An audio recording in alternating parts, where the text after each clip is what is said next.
Hey guys, what's up? Phoenix here, and I'm back again in EFT doing an Armour overview for the changes that have occurred in 0.7.4. So there's been a massive amounts of changes across the board. There's a new trader, there's new weapons, there's new attachments, there's new mechanics, there's a lot of neatly little fixes that are really cool. But I'll be doing more videos on those in the next couple of days. Today what I'm going to be doing is covering the changes that have occurred to the body armor and the helmets and all that in the game, and I'll be kind of sharing some of my thoughts on that. I do want to point out I am pulling all this information from a Reddit thread by the No Food After Midnight user, so I'll include that link in the description below if you want to go have a more in-depth read of that. So, let's jump in, shall we? Jumping in to start off with, we're going to be going over the Kolpak and the Kiva because they are the easiest to explain. Nothing changed. They are both 25 and 40 durability respectively, 2 and 3 armor class again respectively. The Kiva can now be purchased from Skier at level 2 for 28,000 rubles, so it's gone down in its, I guess, ease to acquire has kind of gone up. So rather than being, I think it was level 3 or level 4, you now only need to be level 2, which makes it a lot easier to obtain, especially as a mid-tier helmet. So, moving on, there is a new 6B47 helmet, which I'll go over a bit later. Moving on to Packer though. So, Packer, what changed? Well, again, not a whole lot, but still armor class 2, so not fantastic. It's not really going to withstand any sort of rifle round. Anything above a pistol round is going to penetrate and kick your ass. However, the standard durability for it has gone down from 60 to 40.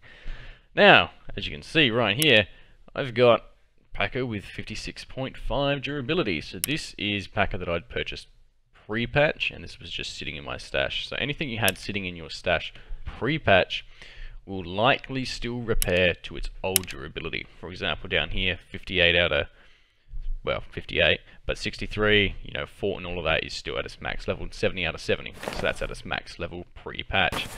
That's still going to act as that. So if I were to take that fort in, it's still going to be 70 durability, not the new one of 50, and we'll cover that later. Same with the Packer. If I take this in, it's going to be 56 is what the server will register it as, not 40. So that is something to keep in note. There is a bug, however, where if I repair the Packer, there is a bug that occasionally, if I were to repair it, it would repair it to 40 out of 56.5, which means that it's technically damaged and won't withstand quite the penetration level that it usually does, so just bear that in mind. Overall, though, anything you had pre-patch should function basically durability-wise the same it did before the patch. Now moving on, whoopsie daisy, moving on to the fast MT, and this is where major changes have occurred. So this isn't what I wanted to look at. This is actually an old one. So the old one started with a base durability of 50 durability points, and it was armor class 4. So that hasn't changed, but the durability points have. So if I take off the side armor and mandible, you'll see that it's now down to 40. And again, putting the side armor and mandible back on, and it goes up to 55 rather than 80. So the fast helmet has received a massive nerf. Rather than being kind of the godly beast it was, it's kind of been kicked to the dirt. So now that extra durability, or the less durability, isn't going to really do that well. So pre-patch it would be able to take 2 to 3 armor piercing rounds relatively reliably before you get hit in the head and die.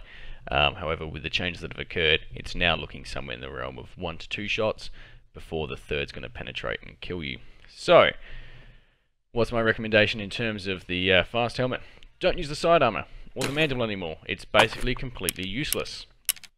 Essentially, you could chuck the side armor and mandible on, and you now got a slightly more effective, or rather more durable version of the 6B47 helmet, which is far cheaper and realistically is going to perform about the same. So if you're going for the side armor, just buy the 6B47. So that's kind of useless now. However, the face shield, the ugly ass riot shield, is way more useful than it used to be now. You do lose that extra 15 points of durability, but your armor class does go up 1. So it doesn't say it, but the armor class that the face shield visor applies is a +1 benefit. So this means that you are now sitting on a armor class of 5 rather than an armor class of 4, although that's not registering. Regardless, that's it's now slightly more durable to armor piercing rounds. So rather than less high-end armor-piercing rounds penetrating and kicking your ass, they're now going to struggle a bit more when you're using that visor because of that extra armor level. So that's that. Basically, side armor is useless. Don't use it. In terms of the 6B47 helmet, like I said, I'll come back to it. It's cheaper, so it's available from level 3 prepper for about 50k. And because it's level 4, it does have low durability, but it has the same chance to stop a high-end AP rifle round that the fast MT does. So it is relatively useful. In terms of the mandible, it's comparable to the mandible version of the fast MT, not the visor, so just bear that in mind. The visor will take a little bit more finesse to penetrate. So basically, 6B47 is a cheaper, less durable version of the fast MT without the visor. Moving down to possibly the biggest and baddest change that's occurred is Fort. Fort has been nerfed massively, and I mean massively. Fort used to have a armor point rating of 70 durability. It's now down to a max of 50. It used to be armor class 6. It's now down to armor class 5.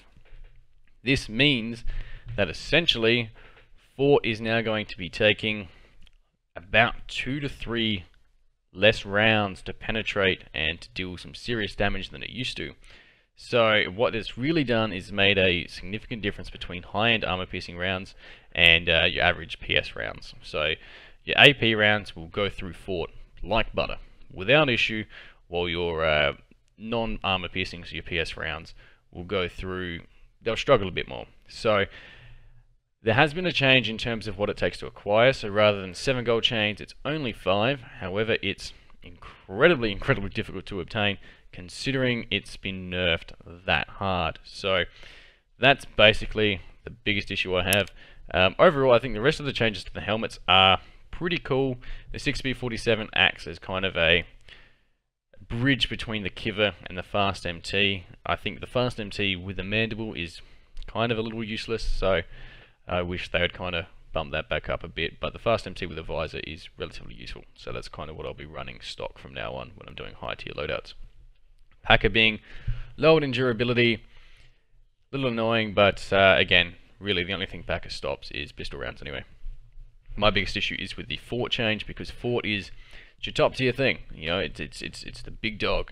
It takes 5 gold chains. They're not easy to acquire. It used to take 7, but I think the lack of, or the drop in 2 gold chains doesn't quite make up for not only the 20 points of durability you've lost, but in addition to the whole armor class level that you've lost. So Fort is still way superior to Packer, but nowhere near as good as it used to be, and I think that nerf is probably a little too much of a nerf. They've probably gone a little too overboard. So maybe making it available for purchase with cash, or even less gold chains, might be something that that I'd recommend, because as it stands, Fort is, well, like I said, while useful, still way too expensive for the benefit that it adds, which isn't as much as it used to be.